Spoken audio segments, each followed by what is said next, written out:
edition of the Traction Reaction Podcast. Doing another unboxing. Kind of excited. I don't buy a lot of die-cast anymore. Just certain things that kind of trip my trigger. This is going to be the 1/18 scale Foyt Copenhagen 962 by TopSpeed. Got from the Motorsport Collector, Paul Zimmerman. Look him up.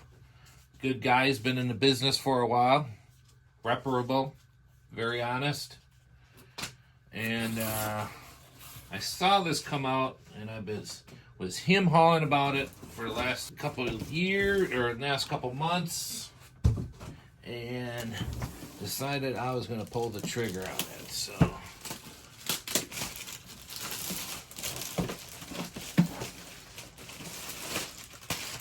I like this because I like oddball stuff. I like stuff's a little different, and well, some younger fans may not know that A.J. Foyt did a lot of IMSA racing in the 1980s.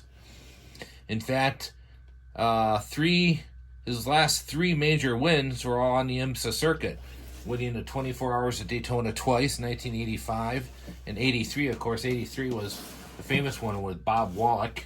AJ was 48 years old when he won his first one, and he's won a triple crown of endurance racing. He's won, of course, Le Mans with Dan Gurney, 1967, one of his most famous wins, but won 24 Hours from Daytona and also Sebring in 85. So this is, I believe, a 1986 it was built in. Porsche 962. There's a very nice box by TopSpeed. Nice, good-looking box. And Foyt, at the time, was not racing on the kart circuit full-time. And he was doing some NASCAR racing and, of course, IMSA racing, and decided to do some IMSA racing. I think he enjoyed it. I think he really, liked getting out there racing with the guys. The cars were neat. I mean, look at this thing. This is a model, the 962. Of course, 700 plus horsepower, air-cooled, single turbo, flat six. And this one, I guess, is a HR 003. And AJ raced this car with he raced it with Hurley Haywood, Al Sr., Al Jr., and of course Elliott Forbes Robinson. And the car was maintained by Brumos, and has apparently Brumos has the car in their collection. It's been at the Peterson Museum recently. It has 7,400 miles on it, and in 1988, I think it ran like 6, 7, 8 races. Ran at Daytona, Sebring, of course, but also ran at Tamiami Park. That's up here. And then also Palm Beach. And it had 3 fourth-place finishes. And here we go. Here is the car. One of my favorite liveries. I always liked that Copenhagen. I thought his Indy cars looked hot when he had this. I do like it better, though, when he had a little bit of that orange. Then he went pretty much completely black. But, of course, a little bit. Gilmore's on there. Jim Gilmore, longtime sponsor. They first hooked up in 1973. Jim Gilmore was one of the ultimate, just a fan of the sport. Really enjoyed the sport.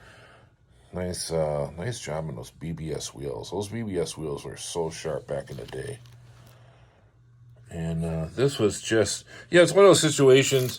I was going to Elkhart Lake at the time, Road America, and one of those things, I guess we didn't know how good we had it at the time. I mean, seeing these 962s race around at Road America, and IMSA was at its zenith. They're doing pretty well now, but even got the radio antenna on there, and of course the scoop, which I think was added on later for the IMSA cars.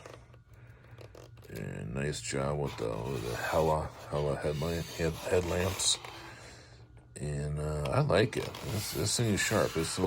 I'm giving this a thumbs up. I think for the price, It was a good price. The price of die-cast has gone up, as has everything.